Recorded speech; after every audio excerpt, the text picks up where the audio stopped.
சிலுவை பாதை அவரது 33ஆம் வயதிலா தொடங்கியது. அவரது வாழ்க்கையை திரும்பி பார்த்தால் தெரியும்.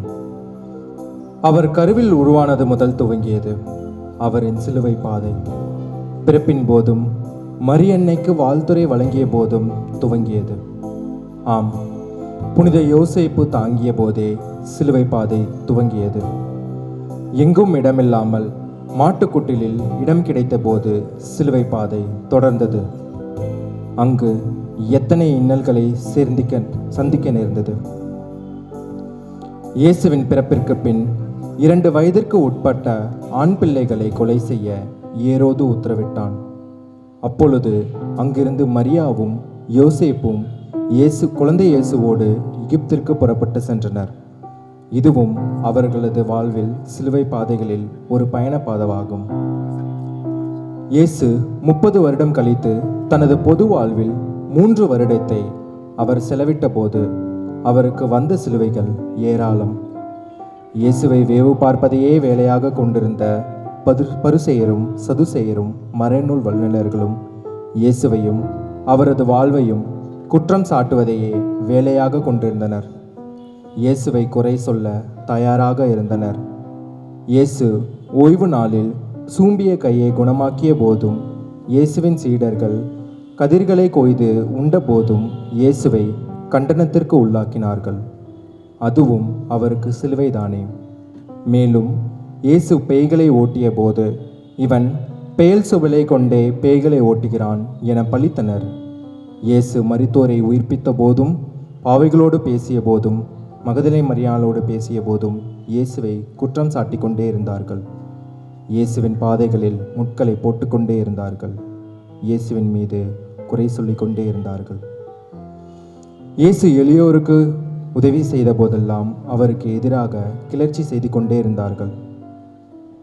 இது வாழ்நாள் முழுவதும் இயேசுவுக்கு சிலுவை பாதையாக தானே இருந்தது. இருப்பினும் இயேசு தனது கொள்கையை விட்டு வெளிவரவில்லை. தந்தையின் சித்தத்தை நிறைவேற்ற அவர் தன்னை தயாரித்து கொண்டார்.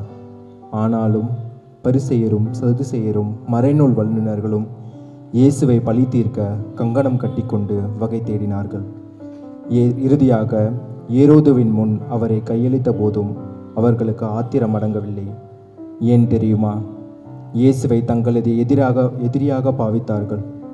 மேலும் அவரது சொற்பொழிவுகளை கேட்டு அவர்களது உள்ளம் குத்தியது.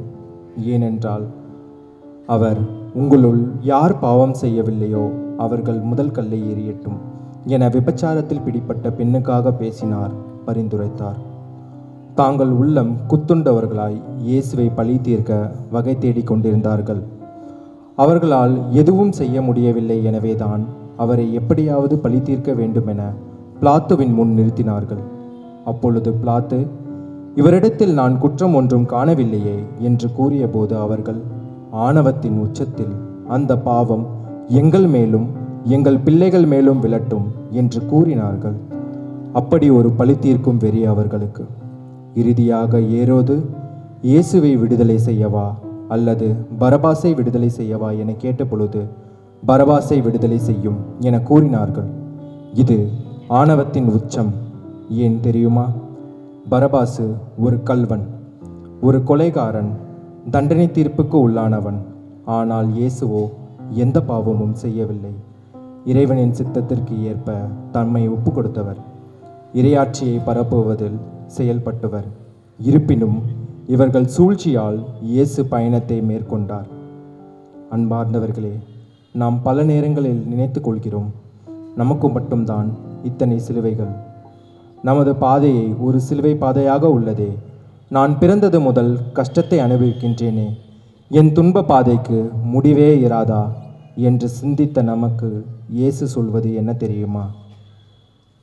மகனே, மகளே, நீங்கள் நினைத்து கொண்டிருக்கிறீர்கள், நான் 33 வயதில் யூதாசு காட்டிக் கொடுக்கப்பட்டு சிலுவை மரணத்தை ஏற்றபோதுதான் சிலுவை பாதையை தொடங்கினேன் என்று. இல்லை, இல்லை அன்பார்ந்தவர்களே, பிறந்தது முதலே எனது சிலுவை பாதை தொடங்கிவிட்டது. அந்த பாதையில் தோய்வு ஏற்பட்ட போதும் நான் என்றுமே அந்த சிலுவையை உதறி தள்ளவில்லை. வேறு பாதையை நோக்கியும் செல்லவில்லை. மாறாக எனது சிலுவையை நான் சுமந்து கொண்டு என் தந்தையின் தேசத்திற்கு கடந்து செல்ல புறப்பட்டேன். ஆம், நீங்களும் என்னை பின்பற்ற வேண்டுமென்றால் உங்களால் உங்களது சிலுவையை சுமந்து கொண்டு என் பின்னே வாருங்கள். பயப்பட வேண்டாம், நான் உங்களோடு வருவேன். உங்கள் சிலுவையை நான் சுமப்பேன். எனக்கு சீரேன் ஊரான சீமோன் உதவியது போல, வீரமங்கை வெரோனிகா உதவியது போல எத்தனையோ சிங்கப்பெண்கள் இன்றும் நம் வாழ்க்கையில் கடந்து கொண்டு செல்கிறார்கள். அவர்களை இனம் கண்டு கொள்வோம். சிலுவை பாதை அழிவின் பாதை அல்ல, அது இரக்கத்தின் பாதை. அது இறைவனிடம் நம்மை இட்டு செல்லும் பாதை. ஆம், நாம் தொடர்ந்து இந்த ஒளி காட்சி மூலம் கண்டு தியானம் செய்வோம்.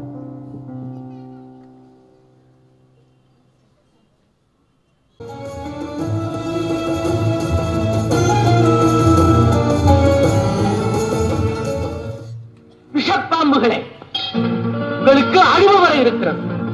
அதிலிருந்து நீங்கள் தப்பிக்கப் போவதில்லை. உலகின் ஒரு கோடியிலிருந்து மறு கோடி வரை பொங்கி எழப்போகும் உயிர்காற்றில் அகப்பட்டு அகந்தையிலும் அநீதியிலும் அவநம்பிக்கையிலும் உறுத்து போன நீங்கள் காய்ந்த சரகுகளைப் போல சிதறண்டு போவீர்கள். கடந்த காலத்து அருமையை நீங்கள் கண்டறியப் போகிறீர்கள். ஒவ்வொரு வினாடியும் எத்தனை விலை மதிப்புடையது என்பதை உணர்கின்ற அந்திய கட்டம் அடுத்து வருகிறது. பின்னர் கண்ணீர் சிந்து பயணி வெறும் கூக்குரலாக, வேதனை துடிப்பாக, அவனை சொற்களாகவே உங்கள் அழுகையும் புலம்பலும் அடங்கிவிடும். நல்ல கனி காய்க்காத மரங்களுக்கடியில் கோடரி வைக்கப்பட்டிருக்கிறது. அவை வெட்டி தீயிலிடப்படும். ஏனென்றால் கெட்ட கனி காய்க்கின்ற மரங்கள் மற்றவைகளையும் கழித்துவிடும். நெற்பயிர்களுக்கிடையே தோன்றிடும் களைகளை அகற்றுவது போல நீங்கள் கிள்ளி எறியப்படுவீர்கள் என்று எழுதப்பட்டிருக்கிறது. அவ்விதம் தூய்மைப்படுத்தும் நாள் வந்துடும் போது பாழ்பட்ட செடிகள் உண்டாகாதிருக்கட்டும். ஐயா, எலியாஸ் என்பவர் தாங்கள் தானோ? அல்லன். அப்படி என்றால் இயேசு என்ற மீட்பரோ? அல்ல அல்ல, அவர் எனக்கு பின்னால் வரப்போகிறார்.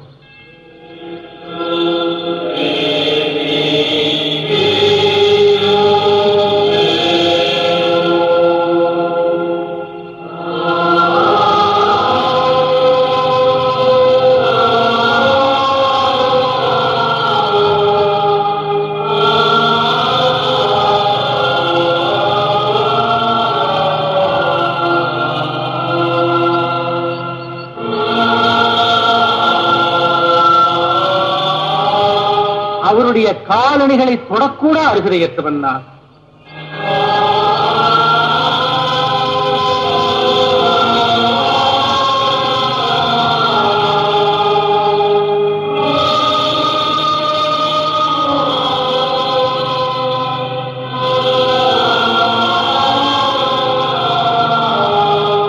அந்த உத்தமர் நடந்து செல்ல வேண்டிய பாதையை செப்பனிடுவது மட்டுமே எனது பணி.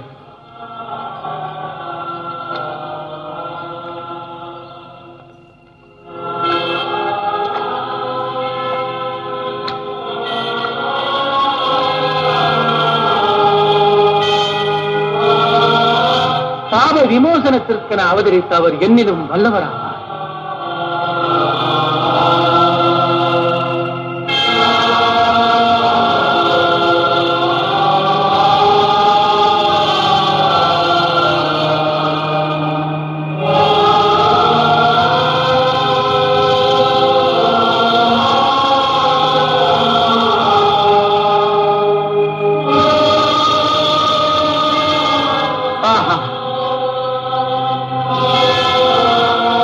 இதோ உலகத்தின் பாவங்களை போக்கும் உன்னத கடவுளின் செம்மறி.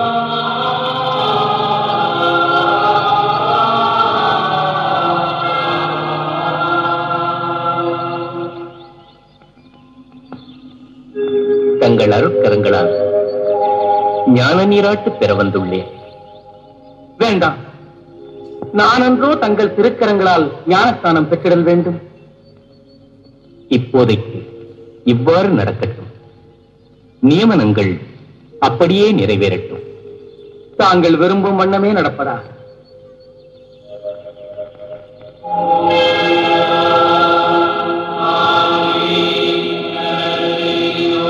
இதோ எனது திருமகன்.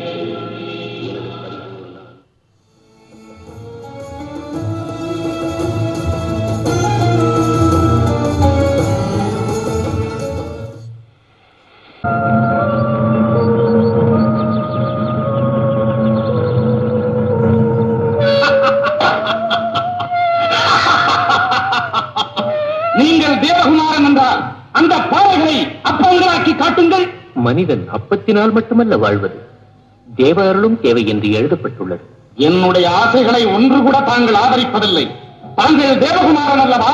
கீழே குதியுங்கள். தங்களை பூமியில் விழாமல் தாங்கி பிடிக்க அநேகமாயிரம் தேவதூதர்கள் தங்களுக்கு உண்டென்று எழுதப்பட்டிருக்கிறது அல்லவா? உன்னை படைத்த இறைவனை பரீட்சிக்காதே என்றும் எழுதப்பட்டிருக்கிறது. உண்மையிலேயே இவர்கள் அனைத்தையும் உங்கள் நன்மைக்காகவே சொல்லுகிறேன். அதோ பாருங்கள்,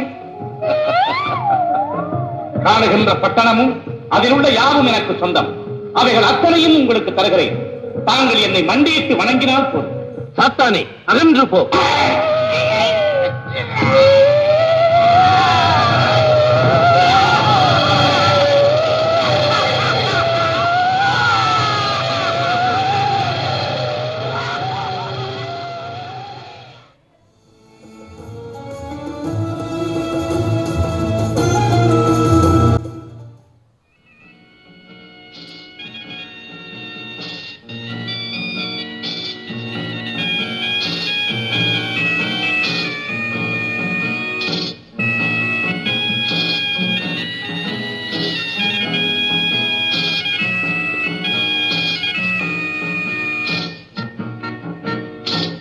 அம்மா, மது கொஞ்சம் கூட இல்லம்மா. ஐயோ, இப்ப என்ன செய்வது? எல்லா பாத்திரங்களையும் பார்த்தாயா? எல்லா பாத்திரங்களையும் பார்த்தம்மா, ஒரு துளி கூட பாக்கி இல்லை. தெய்வமே, சங்கடமான நிலை. அழைக்கப்பட்டவர்கள் இன்னும் 2 பந்திக்கு இருப்பார்களே.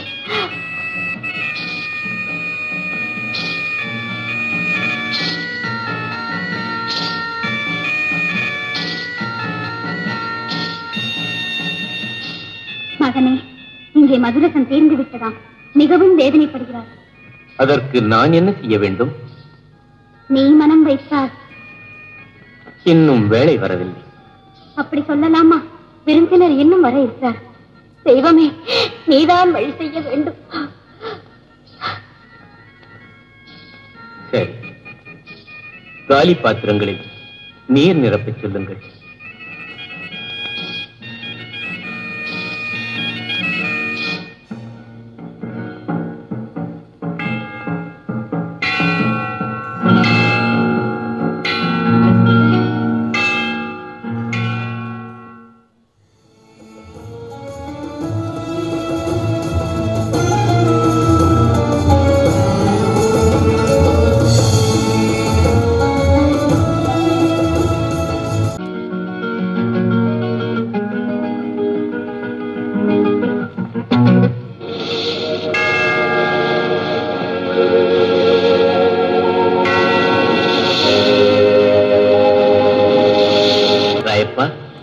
பிலவேந்திரா, என் பின்னே வாருங்கள்.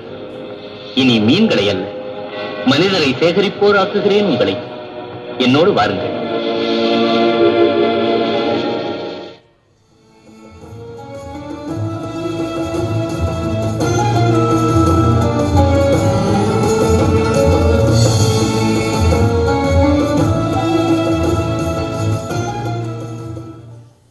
அம்மா, குடிக்க கொஞ்சம் தண்ணீர் வேண்டுமே. நீங்கள் ஒரு யூதர். யூதர்கள் சமாரியராகி எங்களிடம் தண்ணீர் கூட வாங்கி பருவதில்லையே. குடித்தால் மீண்டும் தாகமெடுக்கும் தண்ணீரில் கூட மனிதன் பேதம் காட்டுகின்றான். ஆனால் ஒரு காலம் தாகமெடுக்கா தண்ணீரை அவன் தேடுவதே இல்லை. தாகமே எடுக்கா தண்ணீர் அது எங்கே கிடைக்கும்? நானே அதை தர முடியும். நான் யார் என்பதை நீ அறிந்திருந்தால் நான் கேட்பதற்கு பதிலாக நீயே என்னிடம் கேட்டிருப்பாய். அப்படியானால் தயவு செய்து அதை எனக்கும் கொடுங்கள். நீ உன் கணவனை அழைத்து வா. ஐயோ, எனக்கு கணவனே கிடையாது. ஒன்றல்ல, உனக்கு கணவர் 5 இருந்தனர். இப்போது இருப்பவனும் உனக்கு கணவன் அல்லவே. ஐயா, நீர் சாதாரண மனிதர் அல்ல, எல்லாம் அறிந்தவர், அருள் வாக்கினர். மெசியா என்ற கிறிஸ்து வருவார், அவர் அருள்மொழி பேசுவார் என்று கேட்டதும் உன்னுடன் பேசிய நான் தான் அந்த மெசியா. மெசியா, மெசியா.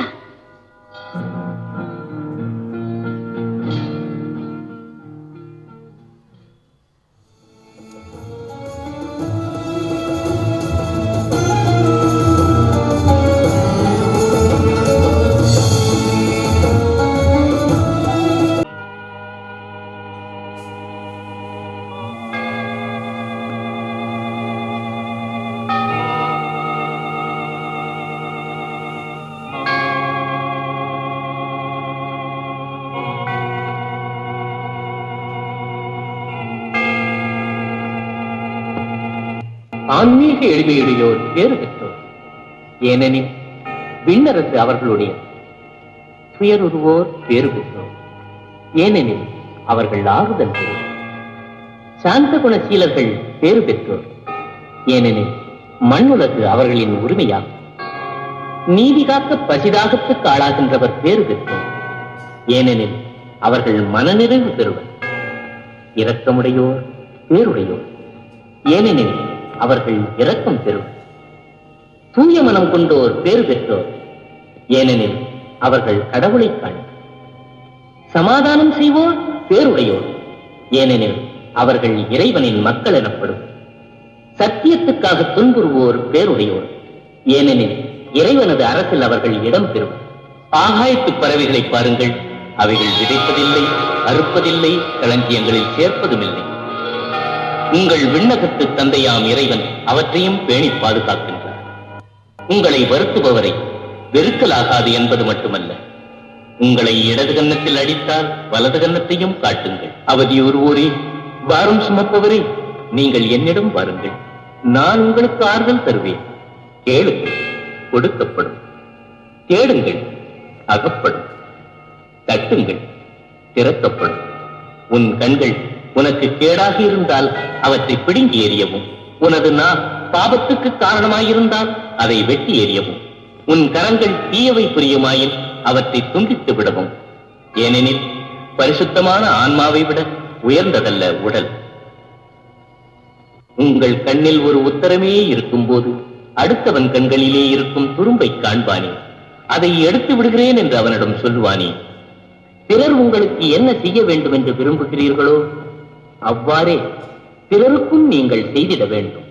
என்றுமே அடுத்தவர் மீது குற்றம் குறை காணாதீர்கள், ஏனெனில் உங்கள் மீதும் குற்றம் குறை காணப்படும்.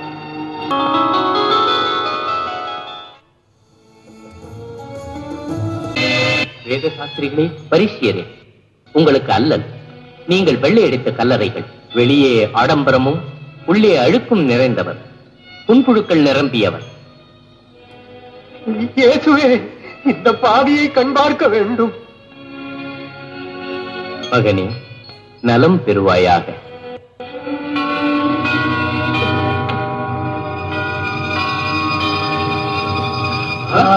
அதிசயமா இல்ல? இயேசுவே, ஓய்வு நாளான இன்று நோயாளிகளை சுகப்படுத்துவது சட்டவிரோதம். ஏனையா மௌனம் சாதிக்கிறீர்? ஓய்வு நாட்களில் தீமை செய்வதை விட எவ்வளவோ உத்தமம் நன்மை புரிவது. குருநாதா, தொடர்ந்து பல நாட்கள் உங்கள் ஞான மொழிகளை கேட்டுக்கொண்டே இருப்பதால் எல்லோரும் பசியோடு இருக்கிறார். உங்களிடம் என்ன உணவு இருக்கிறது? எங்களிடம் இல்லை. அந்த பையனிடம் 5 அப்பங்களும் 2 மீன்களும் இருக்கின்றன. கொண்டு வரட்டும்.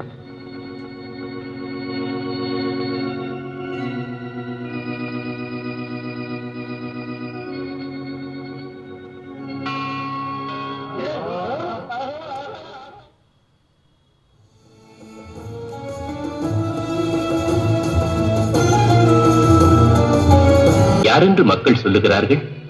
ஸ்நாபகர் என்றும் சிலர் எலியாஸ் என்றும் சொல்லுகிறார்கள். அப்படித்தான் சொல்லுகிறார்கள் குருவே. நீங்கள் என்ன சொல்லுகிறீர்கள்? நீங்கள் மெசியா, தேவதேவனின் திருமகன்.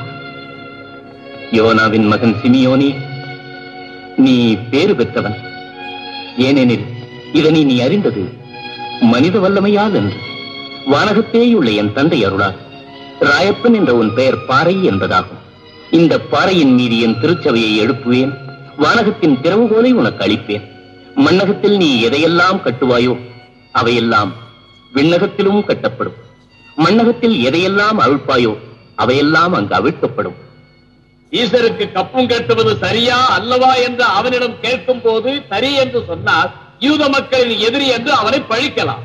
தவறு என்று சொன்னால் ராஜத்ரோக குற்றம் சுமத்தி ரோமாபுரியின் எதிரி என்று பிடிக்கலாம். இந்த பரீட்சையில் நிச்சயம் அவன் திணறி போவான். ஏனையா, சீசருக்கு கப்பம் கட்டுவது சரியா தவறா? என்னை பரீட்சிக்கிறீர்களா? கப்பம் கட்டும் நாணயம் ஒன்றை எடுங்கள். இதோ. இந்த உருவம் யாருடையது? சீசருடையது.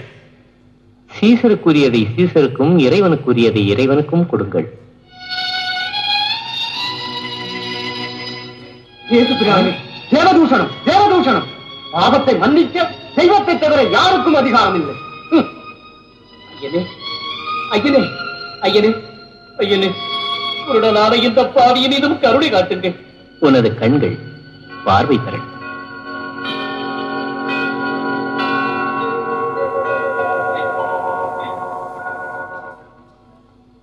கர்த்தாவே, ரட்சகனே, ரட்சகனே, கர்த்தாவே, ஆத்மாவின் நேசனே, ஸ்ரீ இயேசு கிறிஸ்துவாம் பேரமுதே.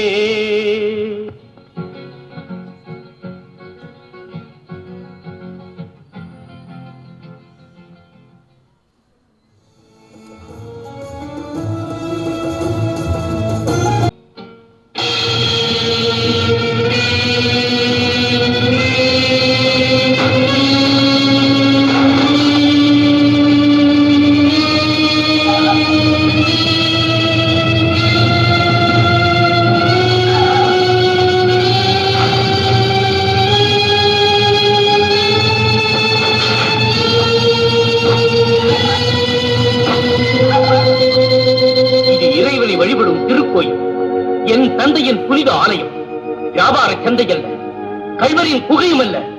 போங்கள், ஒருவருமே இருக்கக்கூடாது. போங்கள்.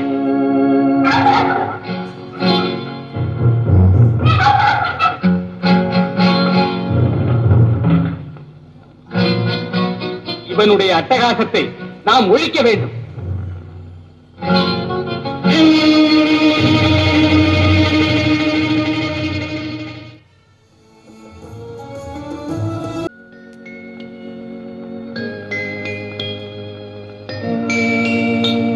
தேசியை கல்லெறிந்து கொல்லச் சொன்னால் அவன் போதிக்கும் அன்பு மார்க்கும் பொய்யென்றாகிவிடும்.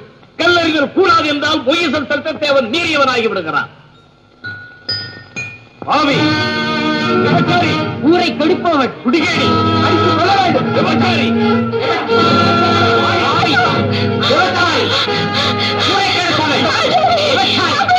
ஐயா, இவர் ஒரு விலைமாவது. மொயீசன் சட்டப்படி இவரை கல்லால் இருந்து கொள்ள வேண்டும். நீங்கள் என்ன சொல்கிறீர்கள்? ஏன் பேச மறுக்கிறீர்? உமது மௌனம் விசித்திரமாக இருக்கிறது. தத்துவ வித்தகரே, சட்டத்தின் காவலரே, சொல்லும் கேள்விக்கு பதில் இல்லையே. நில்லுங்கள். உங்களில் பாவம் செய்யாதவன் எவனோ அவனே முதல் கல் ஏறியட்டும்.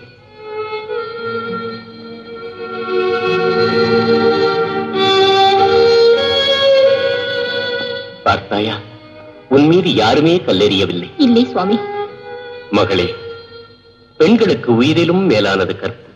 அதனை விலை கூறுவது மாபெரும் பாவம். இனி நீ பாவம் செய்யாதே மகளே. சுவாமி, ஒரு காலம் இனி பாவம் செய்ய மாட்டேன். நீ மனசாந்தியுடன் போகலாம்.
அஞ்ச வேண்டாம், நானே ஆகும்.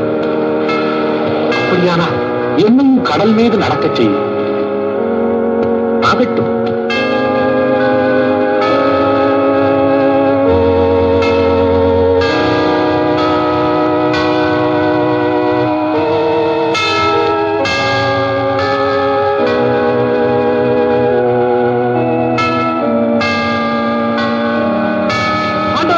நான் மூழ்கி உள்ளேன். என்னை காப்பாற்றுங்கள், காப்பாற்றுங்கள். அற்ப நம்பிக்கையுள்ளவனே, உனக்கேன் சந்தேகம்? என்னை மன்னியுங்கள்.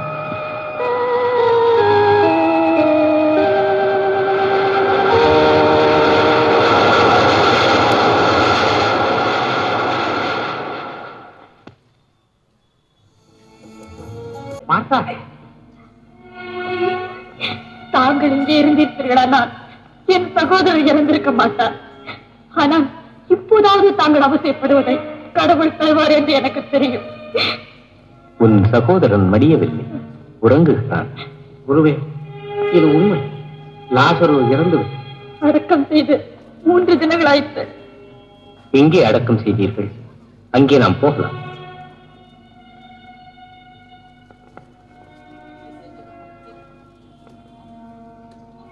அழுக ஆரம்பித்திருக்கும். மூடியை அப்புறப்படுத்துங்கள்.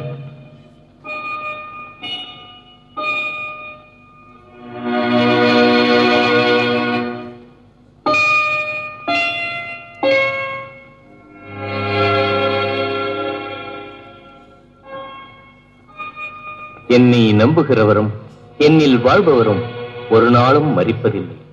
இதனை நம்புகிறாயா? ஆம் ரட்சகரே, தாங்கள் இவ்வுலகத்தில் அவதரித்திருக்கும் தேவகுமார் நான் மெஸ்ஸியா என்று நம்புகிறேன். தந்தையே, நீர் அனுப்பியவன் தான் நான் என்று இவர்கள் நம்புவான் வேண்டி இவ்வாறு செய்கிறேன். பிரிய லாசரே, எழுந்து வா.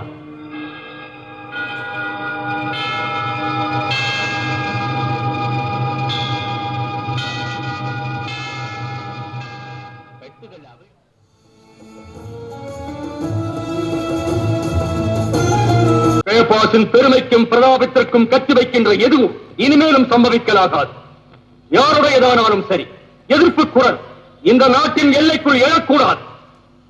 ரோமன் ஸ்தானிகராகிய பிலாத்து கூட பேச தயங்கும் பேச்சாலும் கருத்தாலும் ஒரு தச்சன் மகன் நாடு நடிகளும் பிரச்சாரம் செய்து வருகிறான். அன்னால் நீங்கள் அதை கேட்டதில்லையா, கண்டதில்லையா? மேன்மை மிகு அரியாசனத்தில் அமர்ந்தால் மட்டும் போதுமா? கையப்பா, என்ன செய்வதென்று ஆலோசிக்கத்தானே நான் இங்கு வந்திருப்பது. அண்ணா, உங்கள் காலை கடிக்கும் ஒரு எறும்பை நசுக்கி அழிப்பதற்கு மற்றவருடைய ஆலோசனை உமக்கு எதற்கு? அதே கேள்வியை நானும் உங்களிடம் கேட்கிறேன். என் மீது குற்றம் சாட்டுகிறீரா? இல்லை, யாரும் யாரையும் குற்றம் சாட்டுவதற்கில்லை. என்ன செய்வதென்று தீர்மானிக்க வேண்டும். பிதா பிதாக்களின் தேவன் வாழ்த்தப்படுவாராக. கீதங்கள் எல்லாம் அதையே இசைக்கட்டும். கிறிஸ்துவின் சீடன் யூதாசை நான் கொண்டு வந்திருக்கிறேன். ஆஹா, யூதாசை கொண்டு வந்திருக்கிறான். அவன் வெளியில் காத்திருக்கிறான். ஒரு பணப்பேயனாதலால் ஏதாகிலும் 4 காசை இருந்தால் காரியம் நிச்சயம் நடக்கும். போய் அவனை அனுப்பி வை.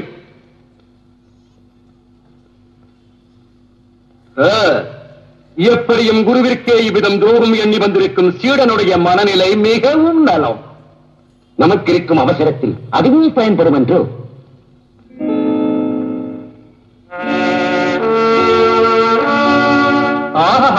வர வேண்டும், வர வேண்டும். யூதாஸ், நீ இயேசுவினோடு சேர்ந்ததில் எமக்கு வருத்தம் ஏதும் இல்லை. போவதும் வருவதும் அவரவர்கள் விருப்பமாகும் அல்லவா அண்ணா? அதொன்றும் விரிவாக யூதாசுக்கு சொல்ல தேவையில்லை, எல்லாம் அவன் அறிவான்.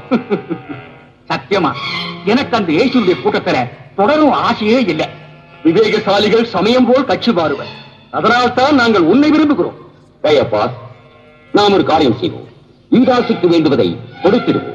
அதை நாளை என்று வேண்டாம், இப்போதே கொடுப்போம். யூதாஸ், விசேஷமாக நீ ஒன்றும் செய்ய வேண்டாம். உன்னுடைய இயேசு இருக்கும் இடம் எங்கே என்று மட்டும் காண்பித்தால் போதும். என்ன ஏதும் தயக்கமா என்றால் நான் இப்போது இங்கு வந்திருப்பேன். ஆகட்டும், அதற்கு பிரதிபலனாக நாங்கள் என்ன தர வேண்டும்? ஒரு 300 சேக்கல். 300 வெள்ளிகள். ஓஹோ, உனக்கு குருவானதுனாலா இத்தனை பெருந்தொகை கேட்கிறாய்? என்ன தருவீர்கள் சொல்லுங்கள். ஒரு அடிமையை விலைக்கு வாங்க 30 வெள்ளிகளுக்கு மேல் கொடுக்க வேண்டிய அவசியமில்லை. நீ என்பதால் அதிகமாக உனக்கு ஒரு 30 வெள்ளிகள் தரலாம். சம்மதமாயின் இதோ பெற்றுக்கொள். தொகை ரொம்ப குறைஞ்சு போச்சு. நீங்கெல்லாம் சொல்லும் போது இதோ வாங்கிக்கொள்.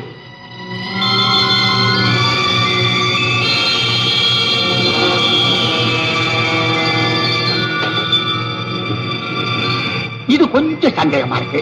மாத்தி கொடுத்துருங்க. இன்னும் ஒன்று கேள். நீ ஏற்ற காரியத்தை முடித்த பின் தான் எங்களை விட்டு போக முடியும்.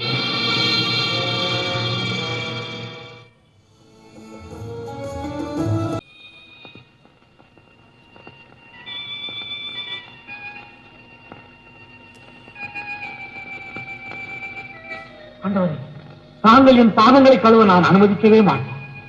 அப்படியானால் உனக்கு என்னோடு பங்கில்லை. அப்படியானால் என் பாதங்களை மாத்திரமல்ல, கைகளையும் தலையையும் சேர்த்தே கழுவுங்கள். குளித்துவிட்ட ஒருவன் தன் பாதங்களை மட்டும் கழுவினால் போதும், அவன் தூய்மை அடைகிறான்.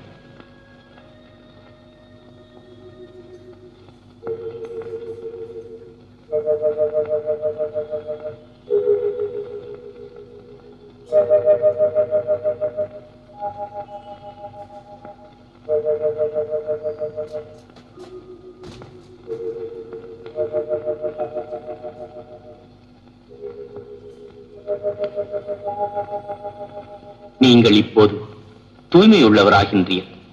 ஆயினும் எல்லோரும் அவ்விதம் அல்ல.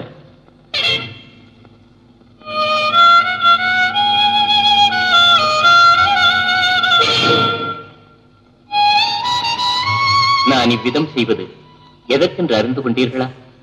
நீங்கள் என்னை குரு என்றும் தேவன் என்றும் அழைக்கின்றீர். உங்கள் குருவும் தேவனுமான நானே உங்கள் பாதங்களை கழுவுவதென்றால் நீங்களும் இதைப் போலவே செய்ய வேண்டும். உங்களில் ஒருவன் என்னை காட்டிக் கொடுப்பான். மனுமகனை யார் காட்டிக் கொடுக்கிறானோ அவன் அழிவான். அவன் பிறவாதிருக்கலாம். குருவே, அது நானா? குரு, என்னையா சொல்லுகிறீர்? நானா? அது நானாகத்தான் இருக்குமோ? யூதாஸ், நீ செய்ய வேண்டியதை விரைவில் செய்து கொள்ளலாம்.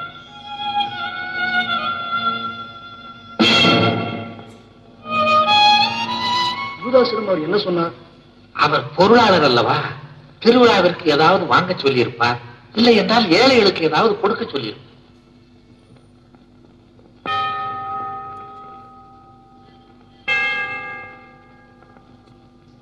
இதை அனைவரும் வாங்கி உண்ணுங்கள். இது உங்களுக்காக கையளிக்கப்படுவதான என் சரீரம்.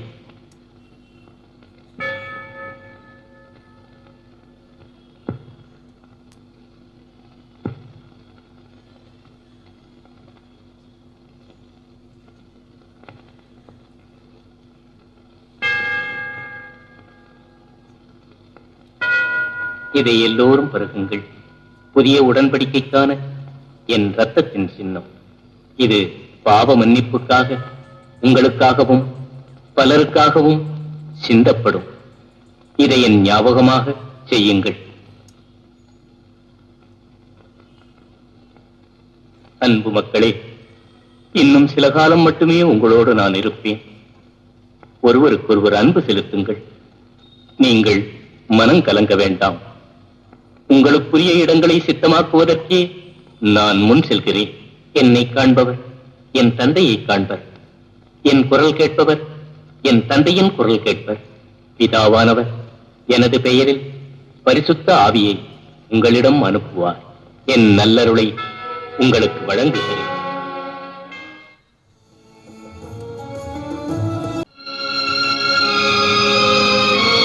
பிதாவே, இன்னும் சற்று நேரத்தில் இந்த மனித உடல் மடியப் போகிறது. அவதிகளுக்கு உள்ளாகி துடிதுடித்து துயர்படப் போகிறது. தங்களின் புதல்வன் அலங்கோலப்பட்டு அவமானத்தோடு ஒரு நீச்சலாக மடிய வேண்டுமா? மனித வர்க்கத்தின் மாசுகளை களைவதற்கு மனுமகனுடைய ரத்தம்தான் தேவையோ? முடிந்தால் இந்த துன்பங்கள் என்னிடமிருந்து அகல வேண்டும்.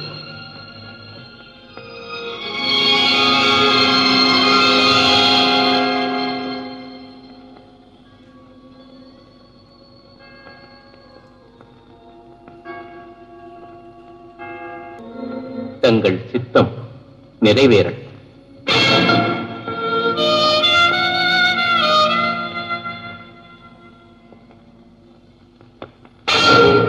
குருதேவர் பிரார்த்தனை செய்கிறார். நான் அருகில் சென்று குருவே வணக்கம் என்று சொன்னதும் பாய்ந்து பிடித்துக் கொள்ளுங்கள். காண்பித்த பிறகும் பிடிக்காதிருந்தால் பிறகு என் மீது குறை சொல்லக்கூடாது. நீங்கள் உறங்குகிறீர்கள். ஆனால் இறைமகனை எதிரியின் கையில் விரைவில் ஒப்படைக்கப் போகின்றனர். நேரம் நெருங்கிவிட்டது. மேய்ப்பவன் சிறைப்பட்டால் ஆடுகள் சிதறுண்டு போகும். குருவே, நான் இருக்கும் போது எந்த எதிரியையும் தங்களிடம் அணுக விட மாட்டேன். தங்களுக்காக என் உயிரையும் கொடுக்க தயார். ராயப்பா, இன்று காலை சேவல் கூவுவதற்கு முன்பு நீ என்னை மும்முறை மறுதளிப்பாய்.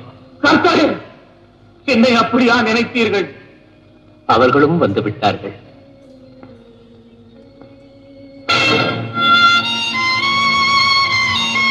நீங்கள் யாரை தேடுகிறீர்கள்? நசரேயனான இயேசுவை. நானே அது. குருவே, வணக்கம். யூதாஸ், உன்னுடைய குருவை நீயே முத்தம் கொடுத்து காட்டி கொடுத்தாய். ராயப்பா, உடனே இந்த வாளை உரையிலிடு. ஏனெனில் வாள் எடுக்கிறவன் வாளால் தான் அழிவான். சீடனி, பிரபு, காதை எடுத்து உரிய இடத்தில் வை.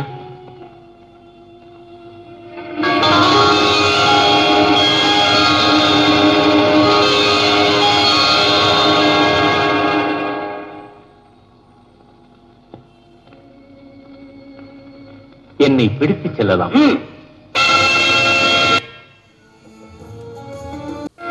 ஏன்பா, அந்த இயேசுவ கைப்பாசோட அரமனைக்கு கொண்டு போனாங்களே, என்னாச்சு? என்ன ஆச்சு? கொல்லணும்னு தான் அவங்க நினைச்சாங்க. ஆனா கொலை தண்டனை கொடுக்க அதிகாரம் அவங்களுக்கு இல்லாததுனால பிலாத்து கிட்ட தீர்ப்புக்கு அனுப்பி விசாரணை செய்ய சூழ்ச்சி செய்துட்டாங்க. அந்த நல்லவரை என்னென்ன செய்தாங்களோ? ஏய்யா, நீங்க அந்த இயேசுவோட சீடன் தானே? நான் இல்லை. உங்களை நான் இயேசு கூடவே பார்த்திருக்கேனே. என்னை போல் வேறு யாரையாவது கண்டிருப்பீர்கள். நான் இயேசுவை கண்டதே இல்லை. நிச்சயமா நீங்க இயேசுவோட சீடன் தான். நான் அந்த மனிதனை தெரியாது என்று சொல்லியும் மீண்டும் மீண்டும் இப்படி கேட்பதற்கு சத்தியமாக நான் இயேசுவின் சீடன் அல்ல. சரி, பொழுது விடிஞ்சு வச்சு புறப்படுங்க.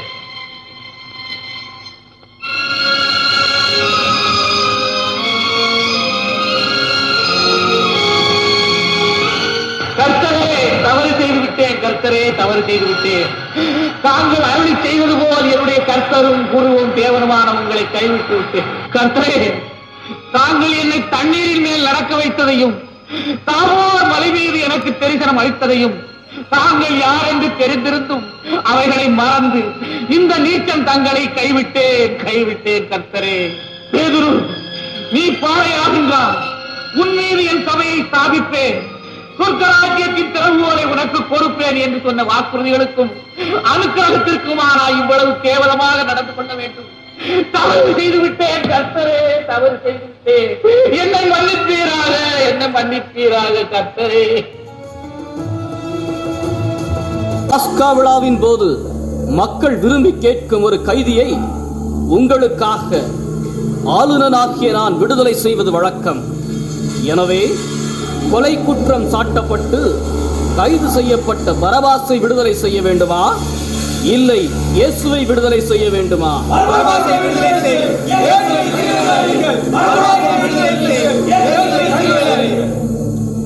இவரிடம் நான் குற்றம் ஏதும் காணவில்லை. ஆனால் பரபாஸ் கொலை குற்றம் சாட்டப்பட்டவர். எனவே நான் பரபாசை விடுதலை செய்ய வேண்டுமா, இல்லை மெசியா என்னும் இயேசுவையா? பரபாவை விடுதலை செய்யும், இயேசுவை சிலுவையில் அறையும். பரபாவை விடுதலை செய்யும், இயேசுவை சிலுவையில் அறையும். இவர் செய்த குற்றம் என்ன? சிலுவையில் அறையும், சிலுவையில் அறையும், சிலுவையில் அறையும். சரி, இவனது இரத்தப் பழியில் எனக்கு பங்கில்லை. நீங்களே பார்த்துக் கொள்ளுங்கள். இவர்களது இரத்தப்பழி எங்கள் மேலும் எங்கள் பிள்ளைகள் மேலும் விழட்டும். இவர்களது இரத்தப்பழி எங்கள் மேலும் எங்கள் பிள்ளைகள் மேலும் விழட்டும்.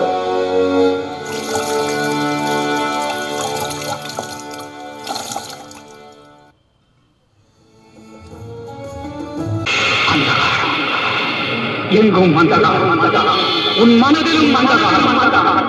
பணப்பேயனே, மிக நீச்சத்தனமாக குருவையே காட்டிக் கொடுத்த மனித மிருகம் நீ. உலகில் வாழ உனக்கு அருகதே இல்லை.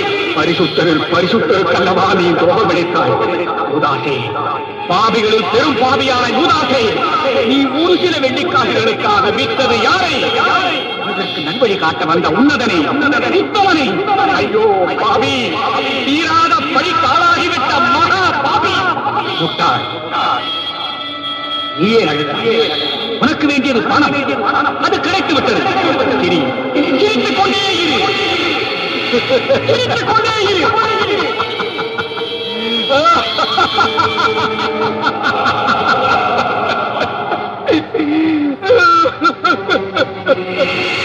இல்லை, இல்லையடா, ஏனே இல்லை. உனக்கு மன்னிப்பு, இடத்திலும் பணத்திலும் விமோசனம் இல்லை. விளைவாக அந்த கொடூர ஓநாய்கள் ஒரு பரிசுத்தரை இரத்த பலி கொடுக்க போகின்றார்கள். அவர் சாகும் முன் நீ சாக வேண்டும், நீ சாக வேண்டும், துடிதுடித்து சாக வேண்டும்.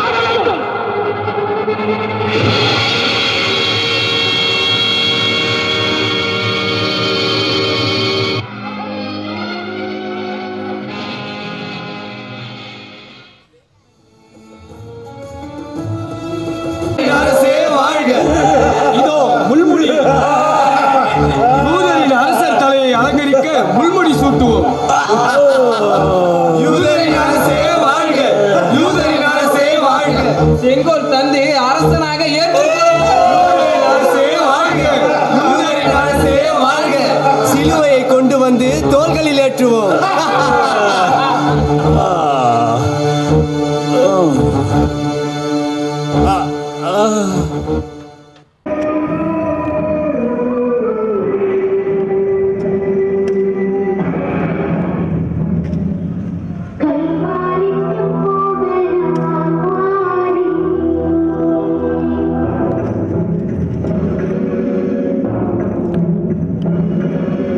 கல்வாரிக்கு போகலாம்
Wow.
பெரிய சினிமா படப்பிடிப்பு போல இல்லை, மிக சிறப்பான விதத்தில் இதை அமைத்து தந்திருக்கிறார்கள்.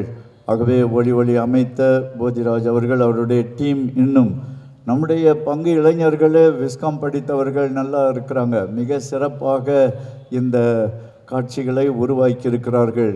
ஒவ்வொரு காட்சிக்கும் பின்னணி மிக அழகாக இருந்தது இல்லையா, பேக்ட்ராப் மிக அழகாக இருந்தது. அதுபோல் நேரம் ரொம்ப ஃபாஸ்ட்டாக டக் டக் டக்குன்னு எனக்கு ஆச்சரியமாக இருந்தது. இவ்வளோ சீக்கிரம் எப்படி இந்த ஒரு சீன் உருவாக்குறாங்க இந்த இருட்டில் அப்படின்னு. ஆகவே மிக அருமையாக ஆண்டவருடைய பாடுகளை நமக்கு எடுத்து காட்டிய இளைஞர் குழுவினர் அனைவருக்கும் ஒவ்வொருத்தராக தனித்தனியாக பேர் சொல்லி பாராட்டலாம், நேரம் இல்லை. ஆகவே அனைவருக்கும் நெஞ்சார்ந்த வாழ்த்துக்களை நான் மகிழ்ச்சியோடு தெரிவித்துக் கொள்ளுகிறேன். உங்கள் அனைவருடைய சார்பாக அவர்களை வாழ்த்துகிறேன், ஆசிர்வதிக்கிறேன். God bless you all. அதை கண்ட உங்கள் அனைவருக்கும் வாழ்த்துக்கள். பொறுமையாக இருந்து இந்த நிகழ்ச்சியில் பங்கு கொண்டதற்காக உங்களையும் பாராட்டுகிறேன். God bless you.